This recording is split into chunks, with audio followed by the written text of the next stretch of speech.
terminou mal também para o torcedor santista, né? Que a gente vinha elogiando aqui pelo apoio que vinha demonstrando, pelas ruas de fogo, pelo aplauso ao time, mas na reta final, nos últimos minutos, parte da torcida não resistiu, né? O Luiz já está de volta, eu vou fazer que nem na primeira participação dele aqui, ó. Eu vou chamar o Murilo Tauro, que tem as informações lá direto do Santos. Ele atualiza para a gente, enfim, a situação até da cidade, né? Porque a violência se espalhou pelas ruas, né? E depois a gente fala especificamente sobre o rebaixamento. Murilo, bom dia, bem-vindo à redação. Fala, Barreto. Bom dia para você, para todos que estão acompanhando o Redação. É exatamente isso. Ontem o Santos viveu uma tragédia dentro, mas principalmente fora das quatro linhas. A madrugada aqui na cidade foi bastante violenta, muitos ônibus queimados.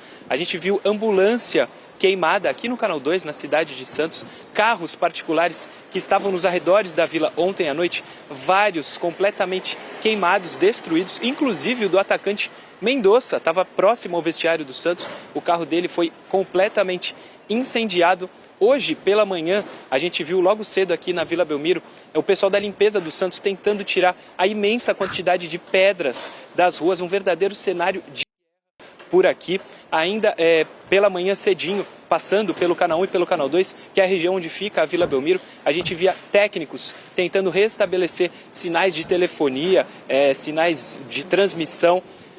Alguns relatos de moradores, quando viram a nossa equipe aqui pronta para entrar no Redação, vieram comentar com a gente que foi algo que jamais tinham visto próximo à Vila Belmiro. O Santos já teve algumas eliminações difíceis, mas o cenário de guerra presenciado por aqui, eles relataram para a gente que foi algo que assustou demais. A violência marcou a madrugada aqui na cidade de Santos, especialmente nos arredores da Vila Belmiro, viu, Barreto? Cerca de 11 policiais ficaram feridos ontem, dentro e fora do estádio, por causa da confusão.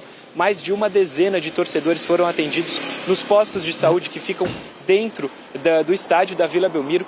Consequências da primeira queda do Santos na história do Campeonato Brasileiro, Barreto. Murilo, muito obrigado pelas informações. É importante lembrar que o Santos é reincidente, né? O Santos vem de punições recentes por conta de confusões no seu estádio e assim deve começar a sua participação na Série B do Campeonato Brasileiro, né, Luiz Teixeira? Muito provavelmente com a Vila Belmiro interditada de novo. Exatamente. Os casos de reincidência foram em 2 clássicos, né, contra o Corinthians. Situação essa que já tinha deixado o Santos disputando algumas partidas sem a presença do público na Vila Belmiro. A Vila Belmiro foi um palco importante para o Santos em boa parte desse Campeonato Brasileiro, principalmente em jogos marcantes na luta contra o rebaixamento. Aquela virada contra o time do Grêmio na Vila, obviamente, com o gol do Julio Furque. O 3-0 contra a equipe do Cruzeiro, que é o jogo da demissão do Diego Aguirre, mas especificamente o jogo de ontem, né, Barreto? Porque era um jogo em que o Santos entrava na rodada com o melhor posicionamento na tabela com relação aos times que disputavam essa última vaga, na verdade, disputavam a permanência na Série A do Campeonato Brasileiro, dependia só dele, mas um Santos mais uma vez muito desorganizado, Santos que ontem não tinha 2 jogadores considerados titulares nessa reta final do Marcelo Fernandes, né? O zagueiro Joaquim e principalmente o Joaquim, mas também o Rodrigo Fernandes volante.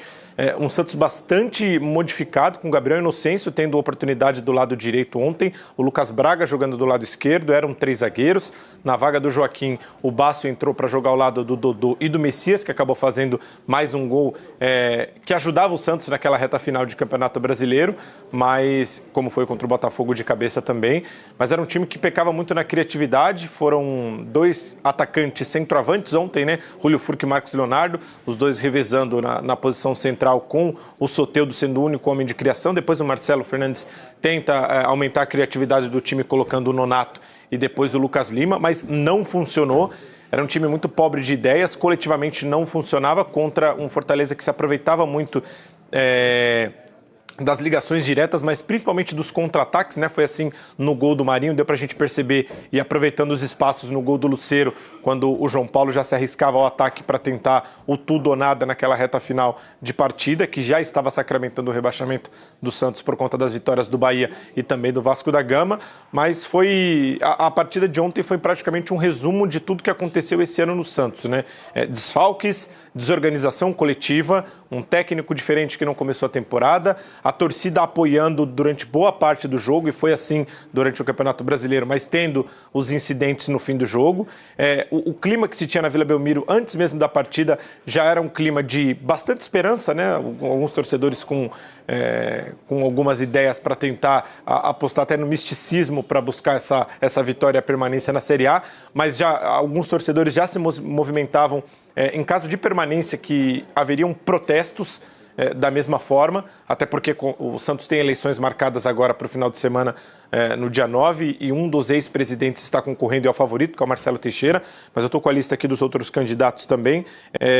Um deles é o Rodrigo Marino, que quer acabar com o comitê de gestão, que é o comitê, um grupo de membros no Santos que tomam as decisões finais, todas as decisões do clube, financeiramente, esportivamente, do campo e bola. A escolha de comissão técnica passa por esse comitê de gestão, e o Marino tem como plataforma de campanha acabar com esse comitê de gestão, que é uma crítica de muitos torcedores também, além de outros 3 candidatos. Mas o futuro do Santos pro ano que vem, que já foi definido ontem, vai ser definido também para os próximos 3 anos, no final de semana, numa eleição que, com a situação antes do jogo, já era uma eleição que teriam energias e nervos à flor da pele. Depois do primeiro rebaixamento da história do clube, é algo para a gente ficar de olho também, principalmente pelo fato do Santos, através de alguns torcedores, ser reincidente em casos de violência. Pois é, e com relação à violência de ontem, se a gente olhar para o jogo, é claro que é frustrante tomar um gol do Marinho, né? A famosa lei do ex, e mais ainda tomar um gol desse jeito, assim, no fim. Né?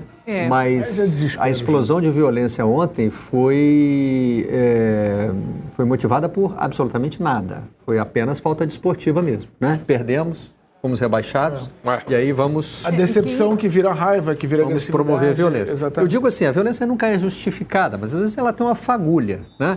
Uma provocação dentro de campo, enfim... um desentendimento entre torcidas, nada disso, nada. Santos com Santos. O jogo foi normal e o torcedor do Santos, no fim do jogo, disse: não gostei de cair e vou bater em alguém. Vou descontar em alguém. Quem acaba sofrendo foram os policiais feridos, que não tinham nada a ver com a situação, outros torcedores que estavam no entorno do estádio. Os moradores também, né? Eu vi até uma entrevista hoje no Sport TV News, de um morador dizendo, gente, isso é toda hora. Né? E que, inclusive, era um problema a ser tratado pela próxima gestão que assumir o Santos, e deve ser tratado também. Porque tem um projeto também de ampliação da arena, né? E o torcedor disse isso, da Vila Belmiro, com o conceito de arena, né? E aí o torcedor disse, olha, se já é assim com 14, imagina com 30. Aí destroem coisas que são de uso público. É absurda essa situação. Realmente, assim, tomara que a polícia tenha conseguido prender alguns dos responsáveis, mas é difícil responsabilizar todos, né? É uma situação que não tem explicação, essa violência no entorno do estádio. E dentro de campo, o Santos fez muito pouco, né? De novo, como o Luiz já falou, um time muito desorganizado, tomou 2 gols de uma maneira que não se pode admitir, principalmente para uma equipe que está lutando para não cair. Agora, não é surpresa o Santos estar nessa situação, né? O Santos ele vem flertando com esse rebaixamento há algum tempo, até que o rebaixamento chegou. É curioso, não em termos de posição, né? O Éboli tem um levantamento interessante nesse sentido. É que a gente tem visto as temporadas do Santos começarem com uma preocupação no Campeonato Paulista. Isso. E o Santos, às vezes, parece que vai cair no Paulista e tal. Aí começa o Campeonato Brasileiro deprimido, e aí a gente faz a brincadeira do G Santos. Ele termina ali numa posição confortável, né? Mas esse ano o Santos arrastou a situação até o fim. É que a briga a briga do Santos contra o G4, ela se resolve cedo, um pouquinho mais cedo, normalmente. Mas nunca é uma impressão de um futebol sólido, né? Não, de jeito nenhum. A temporada do Santos as temporadas têm sido seguidamente decepcionantes. O que surpreende são as posições, né? O ambiente político do Santos, ele nos causa essa impressão, porque há tantos problemas no ambiente político, nas questões financeiras, nas cadeiras quentes, no comando do futebol, na mudança de treinadores, E que isso muitas vezes causa essa impressão de que, olha, o Santos está sempre correndo risco no Campeonato Brasileiro, contrariando todas essas falhas que o Santos tem na sua estrutura. No Campeonato Brasileiro, esportivamente, o Santos raramente passou por sufoco no Campeonato Brasileiro na era dos pontos corridos. Eu diria até que é um dos times mais seguros, porque num único ano o Santos, de fato, flertou com esse problema e quase caiu. Foi em 2008, em que ele foi 15º lugar. Acho que ano passado também. Mas ano passado, Luiz, terminou na 12ª posição. Mas são 47 pontos. Eu acho que é meio ilusório. É que são as duas coisas separadas. Vai além da tabela. Eu acho que vai além da tabela. Em que posição termina e em que posição passou boa parte do campeonato. E assim, se você pegar um recorte, Éboli, de 20 para cá, 2021, campeonato da pandemia, 8º colocado. Aí depois 21, 10º colocado. E vice da Libertadores. O que mais chamou a atenção, com esse Marinho aí. E aquele ano, Luiz, foi um ano cheio de problemas. Que o Cuca teve que blindar o elenco para fugir dos respingos do confronto político que existia no clube. O que eu digo é que, se a gente olhar para posicionamento, um levantamento rápido, o Santos tem, de 2003 para cá, um título. Foi 4 vezes vice-campeão, 4 vezes vice-campeão, 4 vezes terminou na 10ª colocação, em 3 oportunidades ele foi 8º, em 2 oportunidades ele foi 7º e 12º, ele teve um 3º, um 4º e um 9º. Então ele praticamente não frequentou a parte baixa da tabela nas últimas rodadas. Mas eu acho que tem um recorte que ajuda a gente a entender isso aí, Éboli. Da mesma forma que o Santos passa todo esse período no resultado final, principalmente de classificação e pontuação, longe do risco do rebaixamento, isso acaba acarretando nas contas, porque o Santos passou os últimos 4 anos lutando para não cair no Campeonato Paulista. Sim. E aí ele passa por uma reformulação completa, fazendo investimentos que ele, Santos, não pode fazer no meio do ano, se endividando para buscar a salvação nesse período. Quantos treinadores nessa temporada? 4, Ai, meu Deus do céu. Eu acho que se contar o Marcelo, 5, Barreto. E assim... E a gente conta o Marcelo? Conta. Bom, não dá para fazer previsão nenhuma para porque ele foi demitido. Foi ficando e ficou. Ele foi demitido por essa gestão como auxiliar e recontratado como técnico. E não dá para saber o que vai acontecer em 2024, porque, como você disse, é ano de eleição. Exatamente. Então, e eleição com Série B e sem Copa do Brasil, porque tem isso também, né? Sem Copa do Brasil. Todo esse drama do Santos em Campeonato Paulista, esse ano o Santos está pagando as contas dos seus maus desempenhos nos 2 campeonatos. Mas é isso. Eu acho que da má gestão, com a queda é isso. É a má gestão do Santos. Não é nem a posição em tabela. É a forma de gerir. As escolhas que o Santos toma é o projeto de futebol que é insuficiente para um time que está na Série A. Por ter ido seguidamente mal no Campeonato Paulista, o Santos no ano que vem está fora da Copa do Brasil. Fora da Copa do Brasil, tem ido seguidamente mal no Campeonato Brasileiro, o Santos no ano que vem está na Série B. Então, assim, as 2 contas vieram para ser pagas ao mesmo tempo pela próxima gestão, né, Luiz? Exato. E só um exemplo dessas loucuras de contratação, o Santos trouxe o Búfalo Morelos, que estava no futebol da Escócia, e ele chegou em cima da hora, no meio da janela de transferências, recebendo um salário absurdo. O salário dele dá mais do que o triplo do que recebe o Marcos Leonardo, que é o grande centroavante do Santos, era a esperança e ainda é a esperança de venda do Santos para fazer caixa na virada de temporada. Foi um jogador que meio que obrigatoriamente o clube manteve para essa reta final de Campeonato Brasileiro. É um jogador que te entrega gols, teve problemas nessas últimas 2 rodadas, de atraso, problema extracampo e até de desempenho dentro das 4 linhas. Mas como que um jogador como esse, que teve a venda para Roma negada e era o interesse dele de ir para o futebol italiano, enxerga vendo chegar outros jogadores? Eu estou usando o exemplo do Búfalo, que nem jogou e teve até uma lesão recentemente. Mas há outros jogadores, como Maxi Silveira, o Julio Furque, que entregou gols e vitórias para o Santos, senão o Santos já tinha sido rebaixado. Todos esses jogadores recebendo 3 vezes mais de salário do que recebe o Marcos Leonardo. Então há um problema de gestão de elenco, porque essa informação chega aos jogadores sim, e há um problema das consequências de que desempenhos no primeiro semestre causam no segundo semestre para o Santos. Vamos lutar contra o rebaixamento? Vamos fazer de tudo? A gente nunca caiu? Então o torcedor vai enxergar esse problema lá na frente. A gente viu isso acontecer com dívidas com o Cruzeiro e caindo para a Série B. A gente viu em 2007 isso acontecendo com o Corinthians. Antes do Palmeiras ter a gestão Paulo Nobre, Gagliotti e Leila, a gente viu acontecer com o Palmeiras também. Então, é a tal da cartilha do rebaixamento. Por isso que, às vezes, o torcedor, principalmente, não se apega muito a essas classificações, essas pontuações e esses vice-campeonatos. Por exemplo, o vice do Brasileiro, que foi com o Sampaoli, foi um campeonato em que o líder já tinha conquistado o campeonato há muito tempo. O Santos correu atrás. E era Santos de Rodrigo, Bruno Henrique e Gabigol. O time era muito bom. Mas, assim, esses jogadores estão aonde hoje? E o dinheiro está aonde? Então, é tudo consequência que fez com que chegasse a esse resultado final. Mas aí que eu quero chegar, Luiz. A gestão se apega. A gestão cria uma falsa realidade em cima desses posicionamentos, dessas classificações, entendeu? Eu não estou chancelando aqui, dizendo que o Santos Eu digo só que o futebol é traiçoeiro, porque o jogo, às vezes, contraria... nesse sentido, sim. O jogo, ele contraria, muitas vezes, a má gestão, porque é jogo, sabe? E às vezes as coisas se definem por um contexto de jogo, e ainda mais num cenário de instabilidade, como é o cenário do futebol brasileiro. Nem sempre a melhor gestão conquista títulos. Né? Acho que o Flamengo é um bom exemplo disso, também de planejamento esportivo, de falta de planejamento esportivo, mudando treinadores. Então, o jogo muitas vezes contrariou e camuflou a má gestão do Santos. Uma hora você vai pagar. E que hora para pagar, né? Esse era o Brasileirão Rei, meus amigos. Exatamente. Esse era o Brasileirão batizado pela CBF em homenagem ao Pelé, né? O Brasileirão do ano seguinte da partida do rei do futebol, né? E o Santos apresenta isso aí, né? ao seu torcedor. E quando eu falo ao seu torcedor, evidentemente eu estou falando de forma expandida, porque a gente não pode se limitar a quem promoveu a confusão de ontem, né?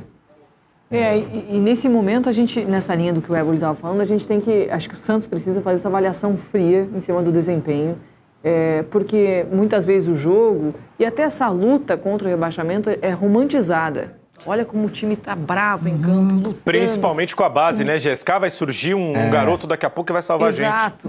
Exato, Luiz. Não, e no Santos isso passou a ser uma obrigação anual. Exato. Bom, tem que surgir um garoto aí para salvar a gente, porque tá ruim de novo. Entregaram tudo pro Marcos Leonardo. Toma a bola, braçadeira de capitão. E resolve. E ele se perdeu, inclusive. Mas aí que tá. E aí, às vezes, essa luta na bravura para escapar do rebaixamento, talvez o Santos tivesse escapado. Talvez tivesse sobrevivido. E aí, como é que seria o ano que vem?